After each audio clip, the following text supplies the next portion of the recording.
India market invest মাইন্ডসেটে আপনাদের স্বাগত। যারা চ্যানেল নতুন এসেছেন তাদেরকে বলবো প্লিজ চ্যানেলটাকে সাবস্ক্রাইব করবেন, একটা লাইক করবেন, বেল আইকনটা প্রেস করবেন, তার সাথে অল বাটনটা প্রেস করবেন, তাহলে নোটিফিকেশনটা কিন্তু সঙ্গে সঙ্গে আপনার কাছে গিয়ে পৌঁছাবে।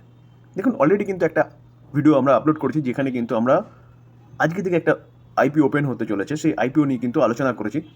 সেই আইপিওটা কিন্তু এখন যে গ্রে মার্কেট প্রিমিয়াম দেখাচ্ছে সেটাই দেখাচ্ছে ডবল, অর্থাৎ আইপিওটা কিন্তু 7 দিনে পয়সা ডবল করে দিতে পারে।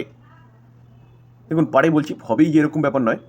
তো আমি ডিটেলসে আলোচনা করেছি, আপনারা চাইলে কিন্তু প্লেলিস্টে গিয়ে দেখে নিতে পারেন। চলুন এখন একটা ব্রেকিং নিউজ নিয়ে আলোচনা করব, যেটা কিন্তু 2024-এর বাজেট রিলেটেড। দেখুন, বাজেট সামনে আসছে মানে কিন্তু একের পর এক খবর কিন্তু উঠে আসছে, সেটা রিপোর্টের মাধ্যমে, ফাইনাল খবর নয়। ফাইনাল খবরটা কিন্তু বাজেটের দিনই আমরা জানতে পারবো। তো চলুন দেখে নিই রিপোর্টের মাধ্যমে কি খবর পাওয়া যাচ্ছে। দেখুন, 22শে ফেব্রুয়ারি হচ্ছে রাম মন্দিরের প্রাণ প্রতিষ্ঠা হয়েছে রাম ঠাকুরের।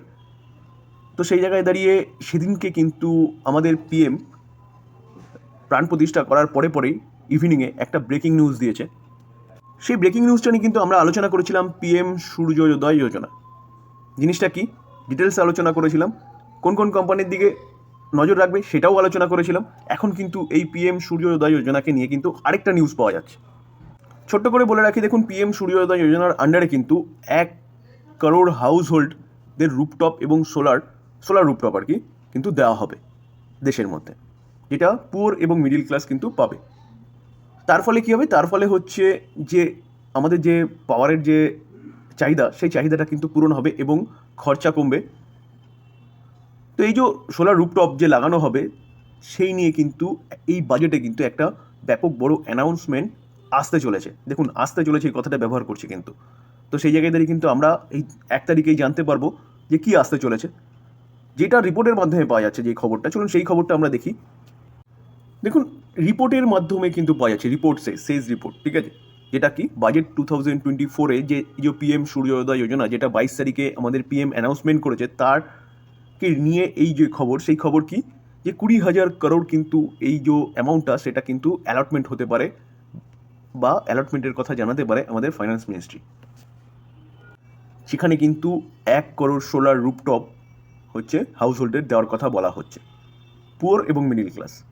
তো সেই জায়গায় দিয়ে যে এই যে এত টাকাটা যে খরচা হবে, তো সোলার রুপটপের যেসব কোম্পানিগুলো জড়িত আছে সোলার রুপটপকে নিয়ে, সেই সব কোম্পানিগুলো কিন্তু একটা ভালো আপসাইড মুভমেন্ট দেখা যেতে পারে যদি এই অ্যালটমেন্টটা ডিক্লেয়ার হয়। দেখুন, টাকাটা খুব একটা বেশি নয়, কিন্তু ব্যাপারটা হচ্ছে প্রথম একটা কোনো কিছু স্টার্ট হতে গেলে জাস্ট শুরু হতে হবে, তারপরে কিন্তু আস্তে আস্তে আস্তে আস্তে সেগুলো বাড়তে থাকবে। তো এটা অনলি ফর 2024-25 যে অর্থবর্ষ রয়েছে সেই অর্থবর্ষের জন্য কিন্তু হতে পারে। দেখুন, আবারও বলছি, হতে পারে। এই যে খবরটা কোথা থেকে পাওয়া যাচ্ছে? মানি কন্ট্রোলের রিপোর্টের মাধ্যমে, ঠিক আছে। তো সেই জায়গায় দাঁড়িয়ে যদি এই জিনিসটা সঠিক হয়, তাহলে কিন্তু এই কোম্পানি মানে সোলার রুপটপকে নিয়ে কেন্দ্র করে যেসব কোম্পানিগুলো কাজ করছে সেই সব কোম্পানিগুলো কিন্তু আপনি আপনার রাডারে রাখতে পারেন। দেখুন, সোলার রুপটপকে নিয়ে কাজ করার প্রধান প্লেয়ার যদি বলেন তাহলে হচ্ছে টাটা পাওয়ার। এটা নিয়ে আমি ডিটেলসে অনেকবার আলোচনা করেছি। দেখুন, 1 বছরে কোম্পানিটা কত 87% রিটার্ন দিয়েছে। কেন রিটার্ন দিয়েছে? কোম্পানিটা কিন্তু ভালো কাজ করছে সোলার রুপটপ নিয়ে নয়, শুধু টোটাল রিনিউয়েবল এনার্জি নিয়ে। তো এই কোম্পানিটা কিন্তু আপনি আপনার রাডারে রাখতে পারেন লং টার্ম ইনভেস্টমেন্টের জন্য, অনলি ফর রিনিউয়েবল সেক্টরের কথা মাথায় রেখে। বা কোম্পানিটা চার্জিং স্টেশনও তৈরি করছে, তো সেটাও কিন্তু কোম্পানিটার আরেকটা বিজনেস, সেখান থেকে কিন্তু কন্টিনিউয়াসলি কোম্পানিটার রিকারিং ইনকাম আসবে। তো এই কোম্পানিটা আপনি আপনার রাডারে কিন্তু রাখতে পারেন। আদানি পাওয়ার, এই কোম্পানিটাও কিন্তু আপনি আপনার রাডারে রাখতে পারেন। এই কোম্পানিটাও কিন্তু সোলার রুপটপ নিয়ে কাজ করছে, কোম্পানিটা কিন্তু ভালো পারফরমেন্স দিচ্ছে। দেখুন, আমরা যদি 1 বছরের চার্ট দেখি, তাহলে 1 বছরের চার্ট দেখলে দেখা যাবে কোম্পানিটা 140% রিটার্ন দিয়েছে। কোম্পানিটা হিন্ডেনবার্গের যে রিপোর্ট এসেছিল তারপরে কোম্পানিটা কিন্তু নিচে পড়েছিল, সেখান থেকে কিন্তু কোম্পানিটা ভালো কাজ করছে বলেই রিকভারি করেছে সুপ্রিম কোর্টের যে ডিক্লারেশন, সেই ডিক্লারেশন আসার আগেই। তো সেই জায়গায় দাঁড়িয়ে সোলার রুপটপ নিয়ে এই কোম্পানিটাও কিন্তু আপনার রাডারে রাখতে পারেন। দেখুন, ওয়ারি রিনিউয়েবল টেকনোলজি লিমিটেড, এই কোম্পানিটাও কিন্তু সোলার রুপটপ নিয়ে কাজ করছে। কোম্পানিটা স্মল ক্যাপ কোম্পানি, মাথায় রাখবেন। আমরা যদি কোম্পানিটার 5 দিনের চার্ট দেখি না, তাহলে 5 দিনের চার্ট দেখলে দেখা যাবে কোম্পানিটা কিন্তু 5 দিনে 21% বানিয়ে দিয়েছে। কোম্পানিটা কিন্তু কন্টিনিউয়াসলি আপার সার্কিট মেরে যাচ্ছে 5%, ঠিক আছে।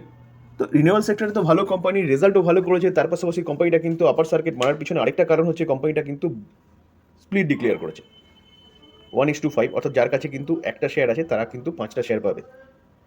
তো এখন শেয়ার হোল্ডারদের অ্যাপ্রুভাল পেয়ে গেলে কিন্তু কোম্পানিটা স্প্লিটটা দিয়ে দেবে। দেখুন, এক মাসে যদি আমরা রিটার্ন দেখি, এক মাসে 66% রিটার্ন দিয়েছে। আমরা যদি কোম্পানিটা এক বছর রিটার্ন দেখি, এক বছরে 640% রিটার্ন দিয়েছে। তো স্মল ক্যাপ ক্যাটাগরির কোম্পানি, ভালো কোম্পানি, সোলার রুফটপ নিয়েও কাজ করছে। তো বাজেটে যদি রিনিউয়েবল সেক্টর নিয়ে বা এই সোলার রুফটপ নিয়ে কিছু আসে, তাহলে এই কোম্পানিটা কিন্তু আরও ভালো পারফরমেন্স দেখাবে। আরেকটা কোম্পানি নিয়ে আলোচনা করবো কি, ইরেডা। এই কোম্পানিটা কন্টিনিউয়াসলি ভালো পারফরমেন্স দেখিয়েছে, দেখানোর পরে আজকের দিনে কিছুটা কারেকশন হয়েছে। আজকের দিনে প্রথমে সার্কিটেই খুলেছিল, তারপরে কিন্তু 1.26% হচ্ছে একটা মানে নেগেটিভ মুভমেন্ট দেখিয়েছে। দেখুন, আমরা যদি কোম্পানিটার 5 দিনের চার্ট দেখি না, 5 দিনে দেখলে দেখা যাবে কোম্পানিটা কিন্তু 12% কন্টিনিউয়াসলি সার্কিটে চলছিল। আমরা যদি কোম্পানিটার এক মাসে রিটার্ন দেখি, দেখুন এক মাসে কোম্পানিটা 68% রিটার্ন দিয়েছে। কেন রিটার্ন দিয়েছে? কারণ রিনিউয়েবল সেক্টরে কোম্পানিটা কাজ করে এবং রিনিউয়েবল সেক্টর নিয়ে কিন্তু অনেকগুলো নিউজ পাওয়া যাচ্ছে, যেটা এই বাজেটে কিন্তু আসতে পারে।